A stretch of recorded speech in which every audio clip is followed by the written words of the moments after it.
بلخ او کندز کې تیرې لېندۍ میاشت کې له 430 میلیونه افغانیو زیات عواید راټول شوي دي.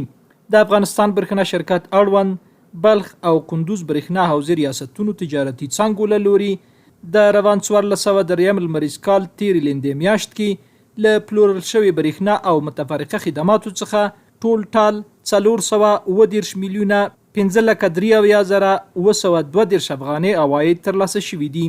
لېندۍ میاشت کې بلخ کې 304 میلیونه 8,11,680 افغانۍ او کندز کې هم 52 میلیونه 9,22,200 افغانۍ عواید له پلورل شوې برېښنا او متفرقه خدماتو څخه ترلاسه شوي دي. د افغانستان برېښنا شرکت هیواد کې پر ټولو پیرودونکو د لګښت پیسو پر وخت تحویلولو ټینګار ځکه کوي چې د مصرفیدونکو برېښنا ډېرې برخه وارداتي ده چې د پیسو په بدل کې له ګاونډیو هیوادونو څخه پیرودل کیږي.